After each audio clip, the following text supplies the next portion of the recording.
సన్నద్ధంగా ఉన్నాం. అధికారులు కూడా ఆల్రెడీ ఇప్పటికే 2-3 సార్లు వాళ్ళ చేయవలసినటువంటి బేసిక్ ఎక్సర్సైజ్ చేసినారు. ఇది నెక్స్ట్ ఫ్యూ డేస్లో కూడా ఆ ఎక్సర్సైజ్లో ఒక కల్మినేషన్ తీసుకొచ్చి పూర్తి స్థాయిలో దానికి ఎలక్షన్స్కి సన్నద్ధం అవుతాం. ఇప్పుడే నేను డీజీపీ చార్జ్ తీసుకున్నాను కాబట్టి ఎందుకంటే నేను చెప్పవలసింది ఏం లేదు. పోలీస్ డిపార్ట్మెంట్కు ఏదైతే మీరు మొదటి నుంచి పూర్తి సహకారం అందిస్తున్నారో అట్లనే సహకారం అందిస్తారని చెప్పి నాకు నమ్మకం ఉంది. మేము కూడా మా టీం కూడా చాలా స్ట్రాంగ్ టీం ఉంది. వాళ్ళు కూడా ఎప్పటికప్పుడు మీకు ఇన్ఫర్మేషన్ అందిస్తుంటారు ఏమైనా విషయాలపైన. దయచేసి ఆథెంటిక్ ఇన్ఫర్మేషన్ అందుకున్న తర్వాతనే మీరు ఏదైనా రాసినా కానీ చూపించినా కానీ బాగుంటుందని చెప్పి నా యొక్క విన్నపం. So thank you very much. Have a great Dasara again. So let's go for breakfast. Sir అంటే ఫస్ట్ మీ ముందున్న సార్ రమేష్ వైట్ సార్ మీ ఫస్ట్ మీ ముందున్న డిపార్ట్మెంట్ ఉన్న సవాల్స్ అంటే ఫస్ట్ ఎంప్లాయ్ షార్టేజ్ కావచ్చు లేకుంటే మీ ముందున్న సవాళ్ళు ఏంటి, ఎట్లా చేయబోతున్నారు? ఇప్పుడు ఆల్రెడీ నేను ఫస్ట్ ఛాలెంజ్ గురించి మాట్లాడినాను. ఇప్పుడు ఇమీడియట్లీ మాకు ఎలక్షన్స్ లోకల్ బాడీ ఎలక్షన్స్ గురించి మాట్లాడినాను. So that the main challenge మాకు ఇప్పుడు. తర్వాత మీరు చెప్పిన వేకెన్సీస్ గురించి ఆఫ్ కోర్స్ చాలా వేకెన్సీలు ఉన్నాయి. సో ఆల్మోస్ట్ నాకు చూస్తే 17,000 ఆడ్ వేకెన్సీస్ ఉన్నట్టు తెలుస్తుంది. నాకు ఆల్రెడీ గవర్నమెంట్కి ప్రపోజల్స్ పోయినట్టున్నాయి. వాటిని నియామకం చేసేందుకు అని చెప్పి I think we can expect some త్వరలోనే దానిపైన కూడా నెక్స్ట్ కోర్స్ ఆఫ్ యాక్షన్ మొదలవుతుంది. సార్ నేను వాసుదేవాచారి సార్ మీకు బేసిక్ పోలీసింగ్ పైన ఎక్కువ నమ్మకం ఉంది అన్నారు ఒక సందర్భంలో. దాన్ని ఏ విధంగా మీరు అమలు చేయబోతున్నారు ఒకసారి చెప్పగలుగుతారు?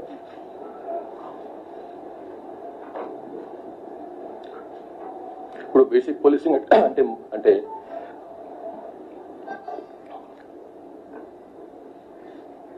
ఒరిజినల్ పోలీసింగ్ అయితే చేసేవాళ్ళు మన వాళ్ళు ఫుడ్ పెట్రోల్స్, వెహికల్ పెట్రోల్స్, ఏరియాలో బీట్స్, ఇవన్నీ కూడా బేసిక్ పోలీసింగ్లో భాగమే అవి. దాంతోపాటుగా ఇంటెలిజెన్స్ కలెక్షన్, బేసిక్గా ఫీల్డ్కి ఇంటెలిజెన్స్ కలెక్షన్ చేసుకోవటం, ఇదంతా కూడా బేసిక్ పోలీసులో భాగం. దాన్ని చేసుకుంటూనే ఆ బేసిక్ పోలీసింగ్ను చేసుకుంటూనే మేము టెక్నాలజీని కూడా ఉపయోగించుకుంటాము. ఆల్రెడీ మనకు బేసిక్ పోలీసింగ్ అంటే ఫీల్డ్లోకి వెళ్ళి వాళ్ళు మన పోలీస్ మెన్ ఆఫీసర్స్ ఉన్నారో వాళ్ళకి మనం ట్యాబ్స్ ఇచ్చినాము. వాళ్ళకు సెల్ ఫోన్స్లో ఎప్పటికప్పుడే ఇన్ఫర్మేషన్ ఇచ్చేందుకని చెప్పి మనం వాళ్ళకు సెల్ ఫోన్స్ ప్రొవైడ్ చేసినాము అఫీషియల్గా. అట్లాగే సీసీటీవీలు పెట్టినాము. అంటే it's a fusion of basic policing and technology. అది బేసికల్గా దేన్ని నెగ్లెక్ట్ చేయలేము. దాన్ని బేసిక్ పోలీసింగ్ నెగ్లెక్ట్ చేయము, అట్లని చెప్పి టెక్నాలజీ నెగ్లెక్ట్ చేయలేము. కాబట్టి రెండింటిని ఫ్యూజనే మా పోలీసింగ్ ఉంటుందని చెప్పదలుచుకున్నాను. సార్ మీరు ఇంటెలిజెన్స్ గా ఉన్న సునీల్ సార్ అండి.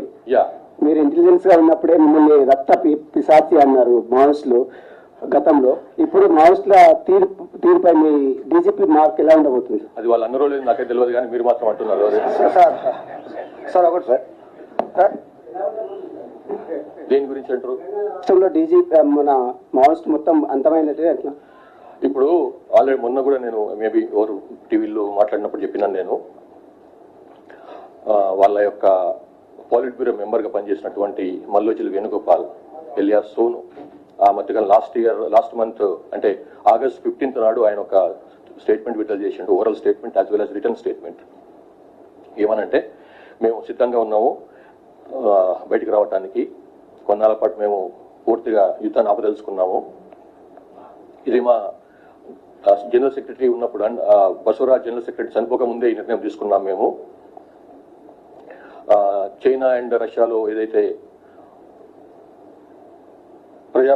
ప్రజా పోరాట పంథాను వాళ్ళు అవలంబించినరో అది ఇక్కడ సక్సెస్ కాలేదు. ఇక్కడ ఉన్నటువంటి గ్రౌండ్ రియాలిటీ వేరు, అక్కడ ఉన్నటువంటి గ్రౌండ్ సిచ్యువేషన్ వేరు. గుడ్డిగా మనం వాళ్ళని అవలంబించినాము, అన్వయించుకునే ప్రయత్నం చేసినాము తెలంగాణ భారతదేశపు పరిస్థితులకు. కాబట్టి అది ఇంకా ఫెయిల్ అయింది మన దగ్గర. కాబట్టి మనం ఫీల్డ్ని మర్చిపోయి, ఫీల్డ్ సిచ్యువేషన్ మర్చిపోయి ఏదో గుడ్డిగా ముందుకెళ్ళిపోయినాము, తప్పు. కాబట్టి అని ఆయన్నే పోలిట్ బ్యూరో మెంబర్గా ఉన్నటువంటి ఆయన్నే ఇటువంటి మాట అన్నప్పుడు ఇక ఐడియాలజీ, ఆ సిద్ధాంతం ఏదైతే ఉందో అది ఫెయిల్ అయినట్టే అని అనుకుంటున్నాం మేము. కాబట్టి మేము మళ్ళొకసారి ఓపెన్గా పోలీస్ డిపార్ట్మెంట్ తరపు నుంచి వాళ్ళకు ఒక విన్నపం చేస్తున్నాము, బయటికి రాండి, మా జనజీవన స్రవంతులను కలిసిపోండి.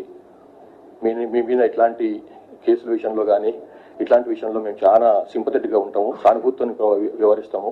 పోలీసుల నుంచి సోకాళ్ళు ఏదైతే మీరు భయపడుతుంటారో వేధిస్తారు అని చెప్పి అట్లాంటి వేధింపులు ఏమి ఉండవు. మీరు ఏమాత్రం సంశయం లేకుండా నిర్భయంగా వచ్చి బయటకు వచ్చి లొంగిపోండి. బయటకు వచ్చి ప్రభుత్వం ముందర మీ ఆత్మసమర్పణ చేయండి.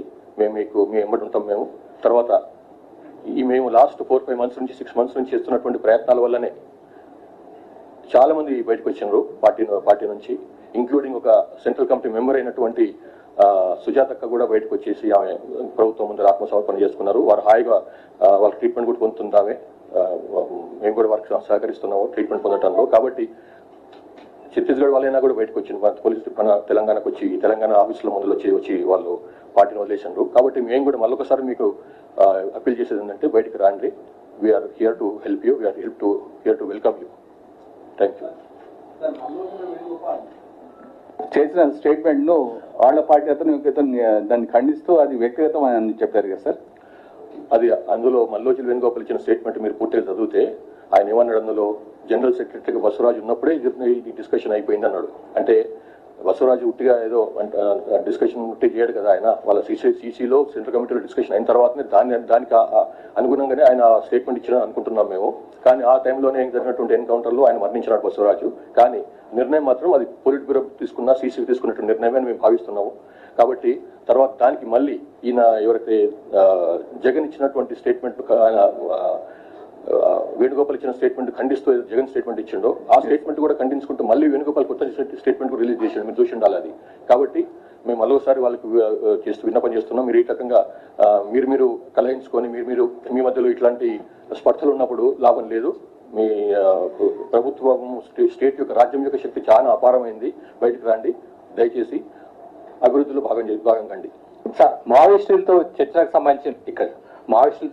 సంబంధించిన రకరకాల అభిప్రాయాలు వ్యక్తమవుతుంది. దానిపైన మీకు స్టాండ్ సార్. గతంలో మీరు ఇంటెలిజెన్స్ చీఫ్ ఉన్నప్పుడు డినై చేసినట్టున్నారు, ఇప్పుడు ఏమంటారు సార్? ఇప్పుడు మేము చర్చలు చేసిన లాభం లేదు. ఇది మన సమస్య కాదు. ఇది తెలంగాణలో సమస్య లేదు. ఓన్లీ కొంచెం బార్డర్ ఏరియాలో కొంచెం అప్పుడప్పుడు వచ్చిపోతున్నట్టు కాలు పెట్టి మన లోపలికి వెళ్ళిపోతున్నారు. కాబట్టి అది పెద్ద మన సమస్య కాదు. అప్పుడు సమస్య లేనప్పుడు మనం చర్చలు పెట్టి లాభం ఏంటిది? కాబట్టి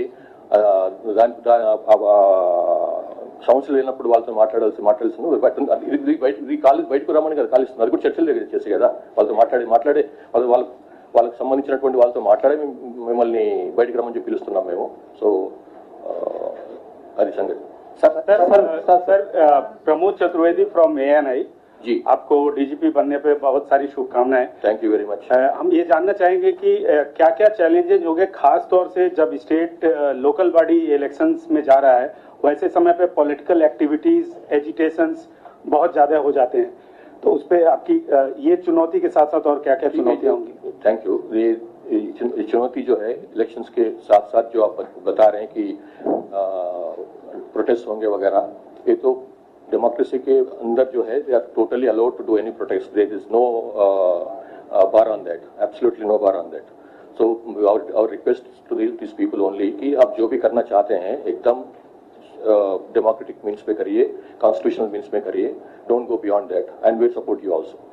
సార్, మారుతున్న కాలానికి అనుగుణంగా సైబర్ క్రైమ్స్ కావచ్చు, ఎకనామిక్ అఫెన్స్ చాలా పెరుగుతుంది. దానికి సిబ్బంది కొరత చాలా ఉంది. మీరు దాన్ని చేయడానికి అంటే సిబ్బంది పెంచడానికి ప్లాన్ చేస్తారా? కొత్త పోలీస్ స్టేషన్ ఏర్పాటు చేస్తారా? ఎట్లా ఉండబోతుంది?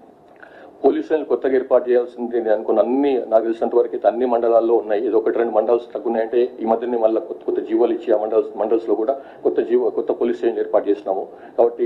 కాబట్టి పోలీస్ స్టేషన్లను పెంచే కంటే కూడా వాళ్ళ యొక్క శక్తి సామర్థ్యాలు పెంచాలి, టాలెంట్ పెంచాలి, స్కిల్స్ పెంచి వాళ్ళని ఉపయోగించుకోవాలి. కాబట్టి ఓన్లీ జనాల్ని పెంచి జస్ట్ స్టాఫ్ ని ఇస్తే లాభం లేదు అని నా పర్సనల్ అభిప్రాయం. బట్ ఎనీవే, వేకెన్సీ ఏవైతే ఉన్నాయో అవి తప్పకుండా పెంచుతాము.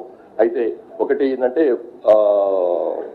నేను ఇంతకుముందు చెప్పిన బేసిక్ పోలీసింగ్ లో భాగంగా కొంత ఫోర్స్ అవసరం ఉంటుంది. ఓన్లీ టెక్నాలజీ మీద ఆధారపడకుండా కొంత ఫోర్స్ అవసరం ఉంటుంది. అంటే బూట్స్ ఆన్ ద గ్రౌండ్ అంటారు. Boots on the ground is very important. అంటే బేసిక్ పోలీసింగ్ లో ఇంపార్టెంట్ భాగం అది. ఎక్కడ కనిపించి విజిబుల్ పోలీసింగ్ లో భాగం అది బూట్స్ ఆన్ ద గ్రౌండ్ అనేది. దానికి మేము చాలా ప్రాముఖ్యం ఇస్తాము. మీరు అన్నట్టుగా డెఫినెట్లీ కొంత ఫోర్స్ చేసేందుకని చెప్పి ప్రభుత్వానికి ఆల్రెడీ మేము ప్రపోజల్ పెట్టినాం. Most probably will get reports.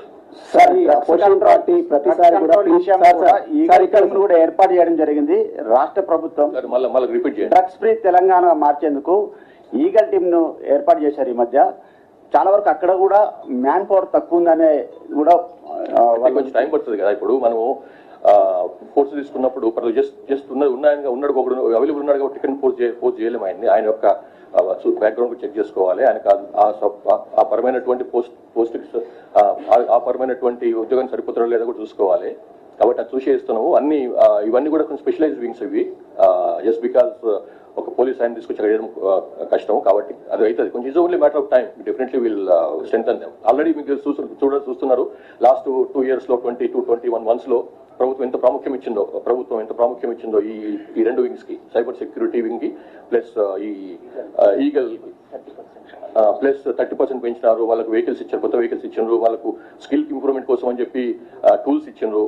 తర్వాత వాళ్ళు వెరెవర్ ఇప్పుడు గోవా, మహారాష్ట్ర, గుజరాత్ హర్యానా, ఢిల్లీ అట్లాంటి ప్లేస్లలో పోయి రైడ్లు చేస్తున్నారు. వాటికి కూడా సంబంధించినటువంటి పూర్తి సహకారం అందిస్తున్నాం. అక్కడ లోకల్ పోలీసులతో కాంటాక్ట్ చేసి కోఆర్డినేట్ చేసుకొని చేస్తున్నాము. కాబట్టి government is very serious, police department is very serious about TGCSB as well as eagle.